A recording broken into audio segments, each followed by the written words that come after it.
alegria, paz, unidade, bondade, amor, humildade. E aí você vai colocando os atributos de Cristo na sua vida. E assim você vai se santificando. Mas eu posso pensar que ser santo é a base para daí eu descobrir meu propósito. Por exemplo, o que eu faço aqui é o meu propósito ou não? O meu trabalho não é o meu propósito. Você entendeu? Sim. Seu trabalho, seu propósito é ser um frei, é servir a Cristo. Porque o meu, por exemplo, é divulgar de outra forma. De repente, se eu tentasse ser um padre, não seria meu propósito. Como que a gente descobre essa vocação? Sim. Não sei se é vocação ou propósito, ou se as duas coisas são a mesma coisa. O que nós precisamos entender é que o meu propósito maior é a santidade. Tá. Efésios capítulo 1, versículo 4. Independente do que eu vou fazer na vida. E nos escolheu nele antes da criação do mundo para sermos santos. Pronto, isso é para mim. Tá escutando, Isso Léo? é para você. E pro Léo. Eu Agora- quero muito incluir o Léo nessa. O Léo também. Tá incluso? Tá Todos estão inclusos. Léo, Todos. é pra você, Léo. Aqui está o ateu. Aqui está todos os homens de todas as religiões, de todas as dominações. Todos foram chamados a serem santos. Todos. E aquela pergunta anterior do livre-arbítrio? Eu tenho o livre-arbítrio de renunciar a isso? Ou se eu fui chamado para ser, eu vou ser? Aqui que está o X da questão. É claro que você tem um livre-arbítrio. De renunciar, eu não quero. Por que, Vilela? Deus te criou em liberdade. Senão a gente ia ser robô. Senão você seria um robô e não teria como você amar a Deus. Se eu sou obrigado a amar Deus, qual é a vantagem que o merecimento... Não tem merecimento. Não tem. Eu vejo para o meu filho. Meu filho, ele pode gostar de mim ou não gostar. Ele pode me obedecer ou pode não obedecer. E é legal quando ele escolhe me amar e me obedecer. Exatamente. Imagina se ele fosse obrigado. Ele não tem outra opção senão fazer exatamente o que eu faço. Esta escolha é um ato de amor. Essa escolha é um ato de amor. Então Deus nos escolheu, nos criou e nos criou em liberdade. Você pode escolher ou não a me amar. Tanto é verdade que no casamento, qual é a primeira pergunta que um padre ou outro faz? É de livre e espontânea vontade que você está aqui? Porque se você está aqui porque alguém te obrigou, colocou uma arma na sua cabeça, então você... Não tem valor. Não é livre, não é amor, entendeu? Exato. Então... Desculpa, Frei, mas lá no passado, quando Adão fazem a opção por renunciar à vida eterna e tudo mais, naquele momento... Deus já sabia que eles iam fazer aquilo? Ou aquilo foi uma surpresa para Deus, sendo que ele sabe todas as coisas? Se ele já sabia, por que colocou a árvore lá então, né? Aquela árvore, ela representa algo. Sim. Ela representa a sua liberdade. Eram duas árvores, né? Isso. A árvore da vida e da ciência do conhecimento. Isto. Yes. Poliglota agora, em japonês. Em japonês, né? Aí ele falou assim, essa daqui vocês podem comer à vontade, só essa daqui que não. Essa árvore representa a sua liberdade. Qual? Aqueles que não podia comer. A árvore do conhecimento do bem e do mal. Por quê? Veja bem, então uma árvore traz vida, outra árvore traz morte. Exato. Então o que acontece? O que aquela árvore simboliza? Eu sou Deus. Eu criei você. Isso é de suma importância que a gente está falando. Se foi Deus que me criou, se foi Deus que me escolheu. Ele é o Criador, eu sou criatura. Então, Ele está acima de mim. Claro. Ele está acima de mim. E isso é importantíssimo a gente entender. Veja, Deus está dizendo para Adão e Eva, aquela árvore significa o seguinte: no dia em que vocês comerem dela, vocês estarão dizendo para mim, não preciso, que não sou eu quem determino para vocês o que é o bem ou o que é o mal. Quando vocês se arvorarem em achar que são deuses, por isso que a serpente fala, vocês serão deuses, conhecedores do bem e do mal.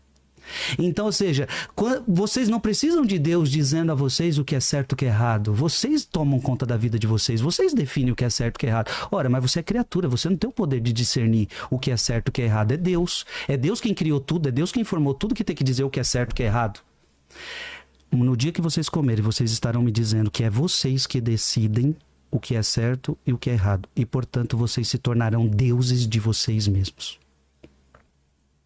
E, portanto, era uma árvore que também expressava a liberdade do ser humano. Deus criou o ser humano livre. Então, ou seja, Vilela, a sua pergunta é o seguinte: você é obrigado a amar Deus? Não, você não é obrigado a amar Deus. Você tem escolha de... Agora, Adão e Eva, vocês foram escolhidos para serem santos. Vocês foram criados em santidade. Vocês foram criados em justiça. Deus deu tudo o que vocês precisam para isso. Agora, livremente você está dizendo: eu não quero você. E Deus vai respeitar.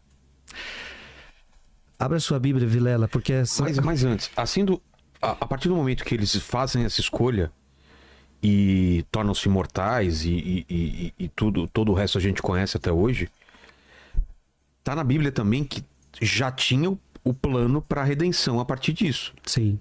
Mesmo sabendo que eles iam cair, tinha um plano para a redenção. Desculpa, eu não respondi a sua pergunta. A sua pergunta era o seguinte: Deus já sabia que eles iriam cair? Exato. Vilela, é o seguinte: Deus sabe de todas as coisas. Deus já sabe de tudo.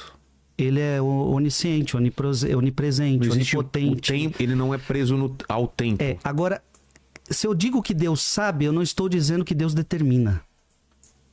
Isso é importante entender. Então, assim, Deus sabia que Adão e Eva iriam cair, sabia, porque ele sabe de tudo. Mas isso não significa que ele determinou que eles iriam cair. Deus ofereceu tudo que eles precisavam para eles não caírem. Entendi. Deus andava com eles no jardim. Deus estava com eles. Agora, livremente eles fizeram a sua escolha. E como nós temos um Deus amoroso, Deus deu um jeito de ainda resgatar e salvar essa criatura através da redenção, através da cruz, através do seu Filho único. E aí depois Paulo vai dizer, né? Onde abundou o pecado, superabundou a graça. O pecado foi grande, mas a graça de Deus foi muito maior e nos deu vitórias ainda maiores. Se os dois não tivessem comido lá a fruta lá, a gente não precisava trabalhar, certo? Porque... falou, não é, Léo? A gente não estaria aqui. Tô com você não nessa. Vamos na real aí. Ela falou que agora ela ia sofrer as dores do parto e ele ia viver do suor do trabalho. Então, se a gente tá aqui hoje, cumprindo aqui, né? Todo dia aqui, horas e horas. Pedindo like, pedindo assim. Culpa de quem? Do Adão e da Eva. Que, cara, eles tinham todas as frutas do paraíso. Tinha os animaizinhos, tinha tudo. Mas por que foi querer a maçã? Nem é tão boa assim a maçã, né? Pra comer. Tem coisa melhor. Tem muita frutose. Tem uva, tem exato. Por quê? Não era uma maçã em primeiro lugar, é só um fruto. As pessoas colocam uma maçã, mas não fala, o texto não fala. Mas, se você for lá no Gênesis capítulo 3, vai dizer que o fruto era atraente. Era vistoso, bonito. Porque é sempre assim, Vilela, o pecado, ele é atraente. A cobra vai lá, come, vai lá. Exatamente. Aí, nesse caso... Vira vegana. Que isso, carne faz mal, vamos lá. Nesse caso, nós temos um fator externo, que é o demônio que aparece provocando, tentando você a fazer o errado. Que é a mesma coisa que aconteceu no deserto com Jesus, quando ele... Exatamente. Se você é Deus mesmo, se joga daqui, os anjos vão te parar, exatamente. Ou então transforma essa pedra em comida, ou então... Jesus quis ser tão igual a nós que aceitou até ser tentado pelo diabo. Então, assim, o diabo tenta... Porque o diabo já tinha feito a escolha dele, isso é importante entender. Então, isso é uma coisa que eu queria entender. Os anjos, então, também têm livre-arbítrio? Também porque tem ele escolheu, né? Também tem livre-arbítrio. O que acontece? Os padres da igreja, os santos da igreja ensinam que foi preciso que os anjos passassem por uma determinada provação. Ou seja, vocês querem mesmo me seguir? Vocês querem mesmo me amar? Uma certa prova. Sim. E nessa prova, uma terça parte do céu disse que não queria. E veio com... Isso, não precisa abrir aí, Vilela, eu vou abrir aqui. Apocalipse capítulo 12, versículo 7. Houve uma batalha no céu. Miguel e seus anjos tiveram de combater o dragão. O dragão e seus anjos travaram combate, mas não prevaleceram e já não houve lugar no céu para eles. Porque eles negaram Deus. Certo. Eles não quiseram seguir Deus. E foi então precipitado o grande dragão. Quem é esse dragão? A primitiva serpente, chamada demônio e Satanás, o sedutor do mundo inteiro. O demônio é o sedutor do mundo inteiro. Foi precipitado, muitos acham que é no inferno, não. Foi precipitado na terra. E com ele os seus anjos. Então não foi pro inferno, ele ficou aqui. Tem um inferno, o inferno foi criado a partir daqui. O inferno é o lugar dos demônios, mas onde os demônios gostam de estar é na terra, tentando a cada um de nós. E é o que o texto bíblico está dizendo, foi precipitado na terra. E se eu não é deixando ninguém com medo, mas no versículo 12 diz assim: por isso alegrai-vos céus e todos os que aí habitais, mas ó terra e mar, cuidado, porque o demônio desceu para vós, cheio de grande ira, sabendo que pouco tempo lhe resta. Ou seja, ele tá brabo, porque ele sabe o final dele, e ele quer, nesse pouco tempo, que para ele é pouco tempo, né? Pra gente pode ser gerações, ele quer levar o máximo de alma com ele. Exatamente. Ele já sabe... Leozito, por exemplo, agora aqui, é tentado toda semana, todo dia, e ele fica lá, vem cá, Léo. Ô, Léo. Vídeo, WhatsApp. Léo. Mas é por aí. Abre aqui o WhatsApp. Ele usa de tudo. Entra nesse OnlyFans aqui. Não é nada. Ele usa de tudo. Ele usa de tudo. Então o demônio já sabe que é um derrotado. E ele agora... E o detalhe que a Bíblia está dizendo é que ele sabe que pouco tempo lhe resta. Então para nós parece que a volta de Cristo demora muito, aquela coisa toda, mas para Deus não tem tempo. O demônio não sabe também quando vai ser a segunda vinda de Cristo. Não sabe. Ele só sabe que pouco tempo lhe resta. A Bíblia diz que o demônio não tem acesso a esse conhecimento. Então, o demônio está aí. Agora, liberdade, Vilela. Deus não tira sua liberdade. Você faz sua escolha.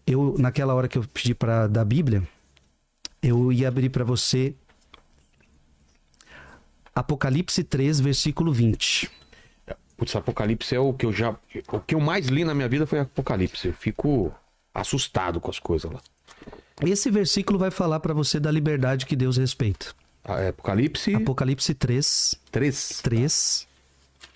versículo... Apocalipse 3, versículo 20. Tá. Leia.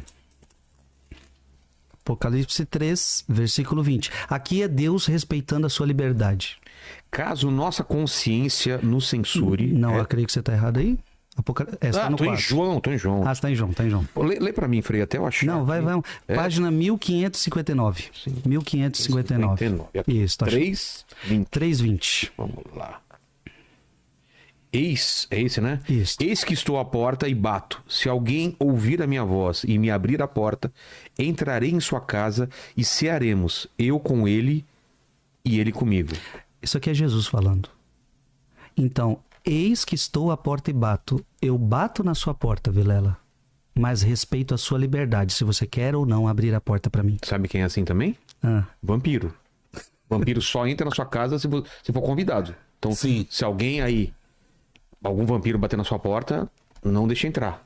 Até tirar aqueles tapetes de bem-vindo que tem na porta, porque eu vi em filme que eles entram por aquilo... Que ali é um convite. É um convite. Mas Jesus, de uma forma metafórica, não é só a porta. É o teu espírito. É você se abrir a ele. É ele que está falando para você. Se eu estou à tua porta, a porta do teu coração, eu bato na tua porta e eu entro. Se você abrir, eu entro. Se você não abrir, eu não entro. No teu caso, através do seu padrasto, através da tua mãe, através de várias coisas que foram... Ele não tenta só uma vez, né? Ele vai dando vários sinais. Aí você falou uma coisa muito importante. A forma que Deus tenta são diversas. Para cada pessoa. Para cada pessoa. Para Paulo, apóstolo. Pode ser um desconhecido na rua falando alguma coisa. Pode. Para Saulo, no caminho de Damasco, Jesus apareceu para ele. E ele era perseguidor de católicos. Então, para cada um, Deus vai vir através de um jeito. Mas que ele bate na porta de todo mundo. De todo mundo mesmo... A pessoa que é ateia... De todo mundo. Porque, lembra, ele nos criou. Ele nos escolheu. Então, esse Deus nunca vai te abandonar. E o que basta... Como uma pessoa é salva? Como uma pessoa tem certeza da salvação eterna? Já que somos pecadores e aceitando a Jesus abrindo essa porta, como que a gente tem essa certeza? Não é pra mim, é mais pro Léo, que eu tenho certeza que ele deve estar nessa dúvida. Assim, será que eu tô salvo? Fiz umas paradas aí, né? Eu até coloquei outro nome para não falar que era a minha pergunta. Tá, então, amigo do Léo, como teremos certeza, uma vez, e eu acrescento, uma vez tendo a salvação, a gente pode perder? Boa. Você boa. deve ouvir isso Sim. várias vezes. Eu posso responder com a Bíblia? Sempre. Então abra aí em João 3. Os caras estão falando aqui no chat que eu nunca li tanto a Bíblia. Vocês param de... Eu leio a Bíblia, tá? Hoje realmente é mais do que o normal. Qual página? Página 1387. 1387. Tá. Vamos falar de salvação. Tá. João 3, versículo 16. Com efeito, de tal modo Deus amou o mundo Olha que bonito. Deus amou o mundo. que lhe deu seu Filho único, para que todo o que nele crer não pereça, mas tenha a vida eterna. Amém. Então pronto, a primeira coisa que a gente tem que entender. Deus enviou o seu Filho na cruz não para você ir para o inferno. Deus enviou o seu Filho na cruz para que você seja salvo. E isso por um ato de amor. Continua lendo, porque é interessante aí. Pois Deus não enviou o Filho ao mundo Para condená-lo, mas para que o mundo seja salvo por ele. Aqui está a sua resposta. Eu pensei que eu abri outros textos, nem vai precisar. Quem nele crê não é condenado, mas quem não crê já está condenado porque não crê no nome do Filho único de Deus. Essa palavra que você leu é muito forte. Pô, Essa palavra que você leu... Leia de novo, Vilela. Quem nele crê... Leia você. cadê? Quem 18. nele crê não é condenado. Então, quem nele crê não é condenado. Se você crê em Jesus, você não é condenado. Agora, vamos lá. Vamos entender o que é crer, né? Crer não é um sentimento. Não é um sentimento? Não, Crer? não é um sentimento, porque fica muito vago essa fé sentimentalista. Não é fé sentimentalista. Eu creio em Jesus, eu gosto dele, ele é legalzinho. Não. Crer não é sentimento. Crer também não é crença na existência de Deus. Porque até o demônio crê que Deus existe. Exato. Não basta isso. Crer não. Crer é quando você coloca a tua vida sobre Jesus Cristo. Deus é o apoio da sua vida. É quando você adere à sua pessoa e os seus ensinamentos. Isso é fé. Então o que é crer? Ir à sua palavra e aderir à sua pessoa. Então tem gente que vai dizer, eu creio em Jesus, mas não adere à palavra. Não, então você não crê.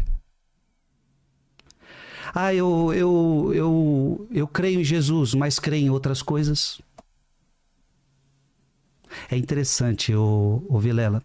Eu quero que... Depois nós vamos voltar a esse trecho. Quando Jesus foi levantado lá no... Quando ele foi se circuncidar no 8º dia, Simeão levanta o menino, Jesus, e diz assim... Este menino, Maria, falou para a mãe e para José, este menino vai ser causa de queda para alguns e vai ser causa de soerguimento para outros. O mesmo Jesus que salva é o mesmo Jesus que vai... veja bem, por causa de Jesus muitos vão se salvar, mas por causa de Jesus muitos vão se condenar. Porque a Bíblia está sendo clara. Volta ao texto, versículo 18. Quem nele crê não é condenado, mas quem não crê já está condenado. Já está condenado. Por quê? Porque não crê no nome do Filho de Deus. Agora, continua. Ora, este é o julgamento. A luz veio ao mundo. A luz veio ao mundo. Mas os homens amaram mais as trevas do que a luz. A luz veio. Mas o problema é que você amou mais as trevas do que a luz. E o que continua? Pois as suas obras eram más. Portanto... Aquele que faz o mal odeia a luz e não vem para a luz, para que as suas obras não sejam reprovadas. Quem gosta do mal quer continuar no mal. E não gosta de quem está na luz, porque quem está na luz vai falar que você está no erro. Então, geralmente, quem está no erro não gosta de quem está na luz. Porque quem está na luz vai falar, meu amigo, você está no caminho errado. Não precisa nem falar, né? A pessoa mesmo vê que ele está na sombra. Exatamente. Então, respondendo a sua pergunta, quem vai ser salvo? Quem crer em Jesus. Verdadeiramente. Verdadeiramente. Não da boca para fora. Tanto que a gente pode surpreender muita gente que se diz católico, se diz crente. Sim, porque não basta eu ser padre para ir para o céu. Não basta eu ser religioso e colocar este hábito. Tem que ver se o Frei Gilson está vivendo a Bíblia. Tem que ver se o Frei Gilson está aderindo a Jesus Cristo. Não é minha roupa que vai dizer se eu vou ser salvo ou não. É eu dizer que sou católico ou não. É a minha fé em Jesus Cristo é o que vai determinar. Agora, Vilela, é interessante. Eu queria trazer uma coisinha aqui para você. Posso só agradecer demais, que está sendo muito esclarecedor para mim e para muita gente que está assistindo, imagino. E espero que para o Léo também. Estou bem concentrado aqui. E eu vou dar uma Bíblia para você também. Aí, Léo, agora vai, Léo. Agradeço, porque a minha molhou na minha mudança, estou sem. Poxa, Verdade, Não, muito então obrigado. você vai ganhar hoje a mesma que nós estamos lendo aqui. olha só. Vilela. Antes, agora eu vou fazer você abrir o Catecismo da Igreja Católica. Tá. Interessante. O que é pecado para o Catecismo da Igreja Católica? Olha que interessante. Abre o Catecismo no parágrafo 1849. 1800...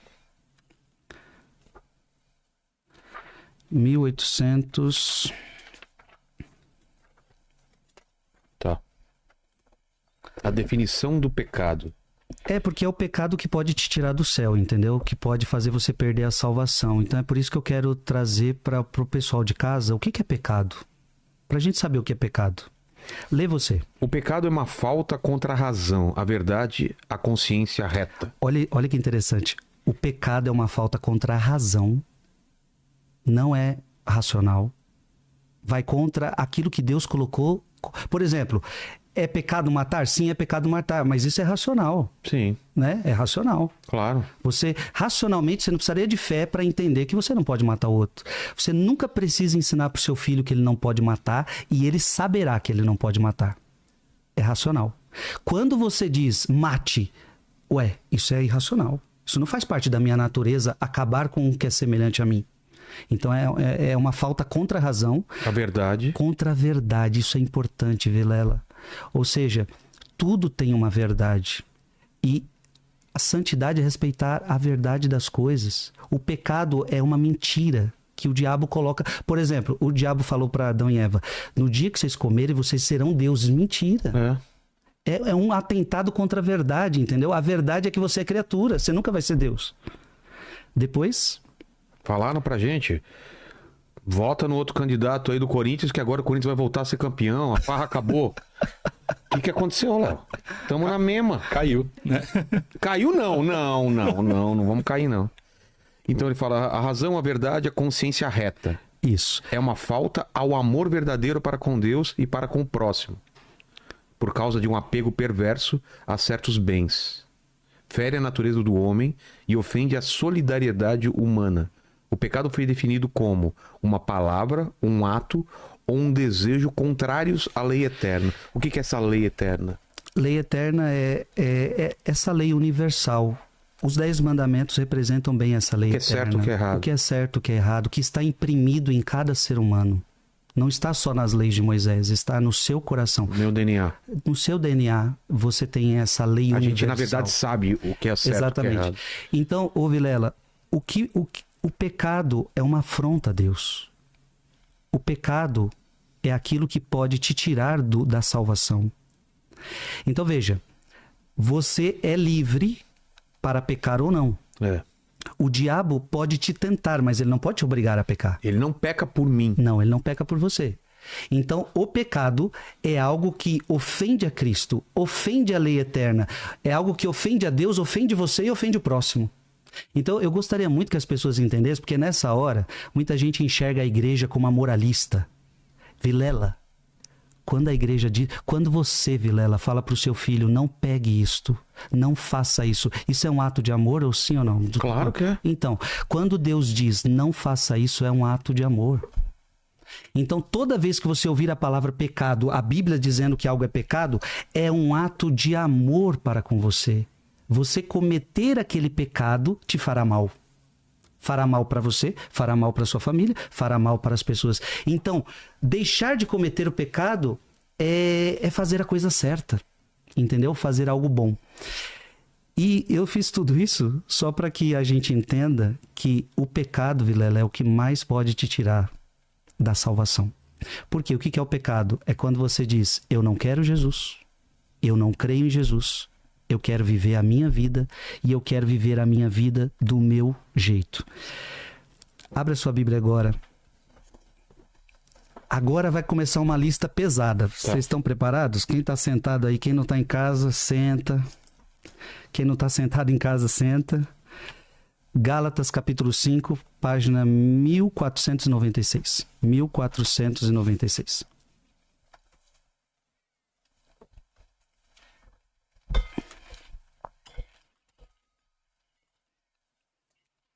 Gálatas 5:19.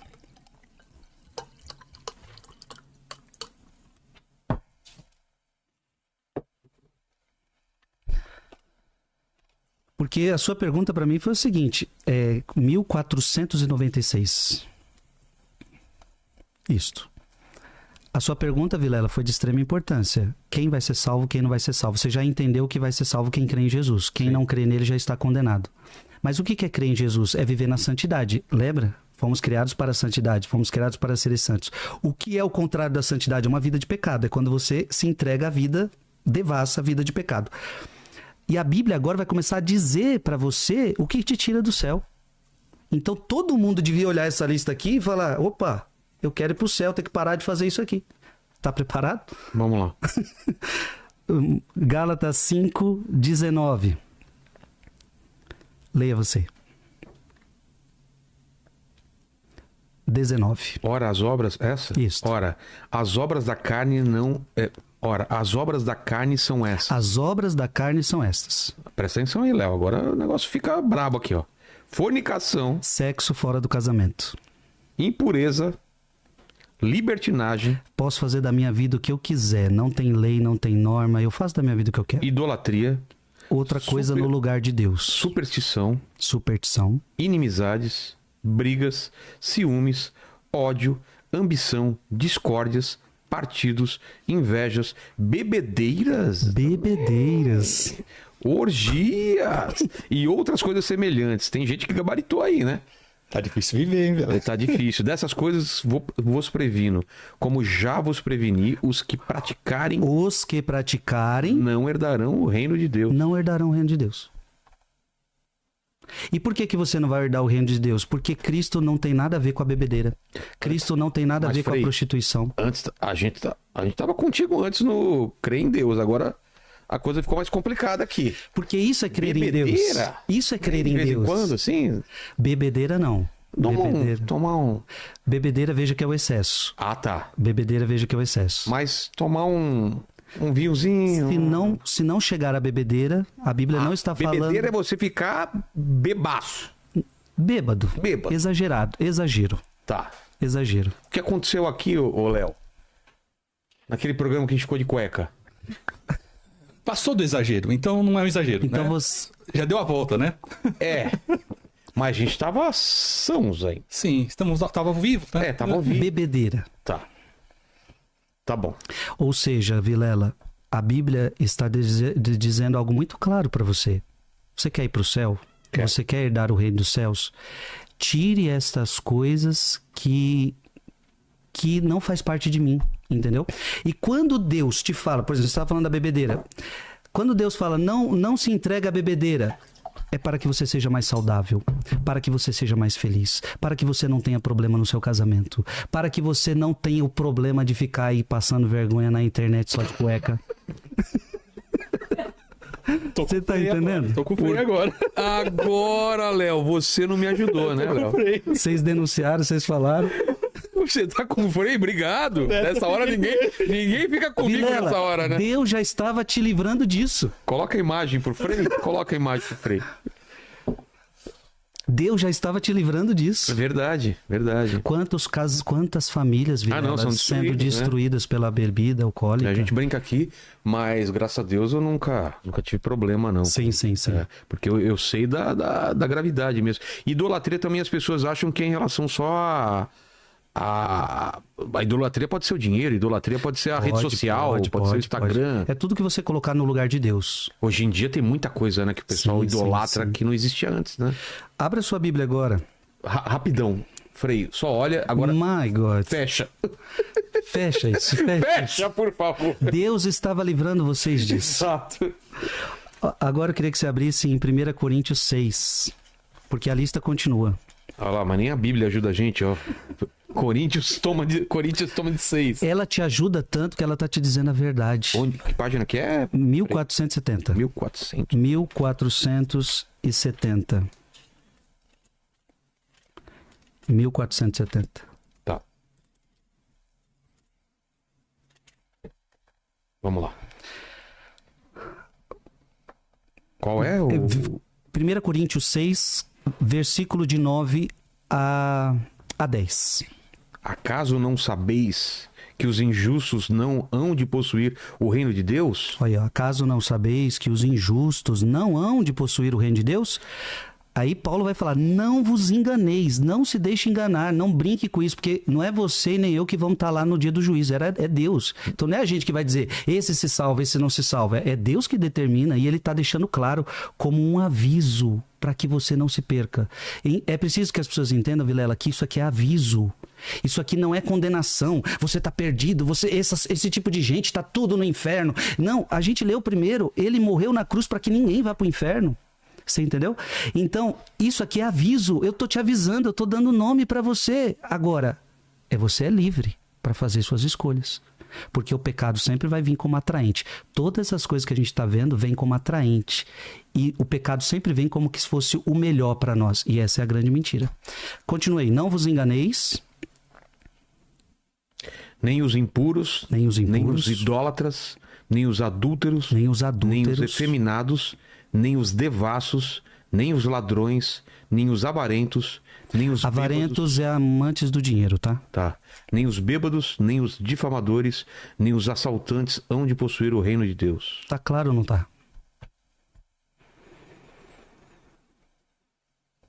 Ao menos alguns de vós têm sido isso, mas fostes lavados, mas fostes santificados, mas fostes justificados em nome do Senhor Jesus Cristo e pelo Espírito. Que bom que você continuou lendo, porque alguém pode estar em casa lendo assim, então significa que eu estou perdido, eu já cometi o adultério, eu já fui bêbado, eu já fui avarento, então quer dizer, significa que eu nunca mais vou para o inferno? Não. O que muda essa condição é se você se arrepender. Se você em vida, não é depois da morte. Se você em vida... O ladrão lá foi minutos antes de morrer. Antes de morrer. Se em vida você pedir perdão a Deus, e perdão é o quê? Eu peço perdão, me maltratei as pessoas, machuquei a Deus e não quero mais fazer isto. Se você se arrepende de verdade, então Deus te perdoa. Por isso que a Bíblia, você leu uma passagem muito bonita. Mas fostes lavados, fostes santificados. Então mesmo vivendo toda essa vida, uma pessoa que viveu tudo isso, ela pode ser lavada, santificada, se ela se arrepende, então ela tem uma vida nova. Isso é a coisa mais linda que tem, verdade? Deus nunca desiste de nós. A Bíblia não é um livro de condenação, a Bíblia é um livro de salvação. As piores pessoas estão aqui na Bíblia e as piores pessoas foram salvas. Os piores pecados estão aqui na Bíblia, mas para todos eles tem jeito. Aliás, tem um pecado só que a Bíblia diz que não tem perdão. Que é contra o Espírito Santo. O pecado contra o Espírito Santo. E o que é o pecado contra o Espírito Santo? É o único pecado que não tem perdão. Qual é? Portanto, quem está me escutando devia falar, se eu cair nesse pecado, eu nunca mais terei perdão. Nunca mais. Esse pecado é o da pessoa. Vamos lá, lembrar. Apocalipse 3:20. Eis que estou à porta e bato. Você é bêbado, você é adúltero, você é tudo isso que foi narrado aqui. Deus bate a sua porta para você se arrepender. Deus bate a sua porta para ele entrar, para ele mudar a tua história. Só que aí você, na sua liberdade, diz, não quero. Não quero. Não quero igreja. Não quero Deus. Não quero Bíblia. Não quero essa verdade que vocês anunciam. Então, se você não quer o perdão de Deus, é você que está escolhendo. Você não quer. Então você se fechou à graça. Então essa pessoa vai ter perdão? Não. Mas por que não? Porque ela não quer.